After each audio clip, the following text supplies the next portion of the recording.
কুমারের বিয়েটা হতে দেই। কিছুতে না, কিছুতেই আমি রাজকুমারের সাথে কুমারের বিয়েটা হতে দেব না। সে যে করেই হোক এই বিয়েটা আমাকে আটকাতে হবে। কিন্তু এই বিয়েটা আটকাতে গেলে তো আমাকেও রাজপ্রাসাদে যেতে হবে। আর রাজপ্রাসাদে তো যাওয়াটা এত সহজ নয়, চারপাশে সব সময় পাহারাদার থাকে। আচ্ছা, আমি এত ভাবছি কেন? ওই মহিলা দুজন তো বলে গেল আজকে নাকি এই রাজ্যের সব প্রজাদের বাড়িতে কুমারী এবং রাজকুমারীর বিয়ের নিমন্ত্রণও রয়েছে। আর তাই রাজ্যের প্রজাদের ওই বাড়িতে প্রবেশ করা আজ খুব একটা কঠিন কাজ হবে না। হ্যাঁ, এই সুযোগটা আমি কাজে লাগাবো। আর যে করেই হোক রাজকুমারের সাথে কুমারের বিয়েটা আমি ভঙ্গ করবই।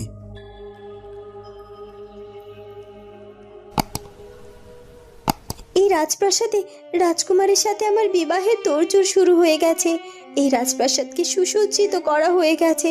আজকেই আমাদের বিবাহ অনুষ্ঠিত হবে। কিন্তু এই সব কিছু আমার কাছে কেমন যেন স্বপ্নের মতো মনে হচ্ছে। মনে হচ্ছে আমি সত্যি কি এই রাজবাড়ির রাজবধূ হতে চলেছি, নাকি আমি স্বপ্ন দেখছি। হঠাৎ করে আমার এই স্বপ্নটা ভেঙে যাবে। আমি বুঝতে পারছি না কোনটা আমার স্বপ্ন আর কোনটা বাস্তবতা। আমার ভাগ্যে কি আসলে এত সুখ লেখা ছিল? স্বয়ং রানীমা রাজা মশাইয়ের সম্মতিতে আমাদের এই বিবাহ অনুষ্ঠিত হচ্ছে। আমি জানি না আমার কপালে এত সুখ সইবে কিনা, কিন্তু আমার মনটার মধ্যে যে বড্ড উতলা হয়ে আছে। জানি না কেন এমন উতলা হয়ে আছে আমার মনটা। তখনই একজন দাসী বিয়ের ডালা সাজিয়ে কুমারীর কাছে আসে। রানীমা আপনার জন্যই বিয়ের ডালাগুলো পাঠিয়েছেন, আর উনি বলেছেন তাড়াতাড়ি আপনাকে তৈরি হয়ে নিতে, কারণ খুব অল্প সময়ের মধ্যে রাজপ্রাসাদে সব অতিথিরা আসতে শুরু করে দেবে। এজন্য যত তাড়াতাড়ি সম্ভব আপনি নিজেকে প্রস্তুত করে নিন।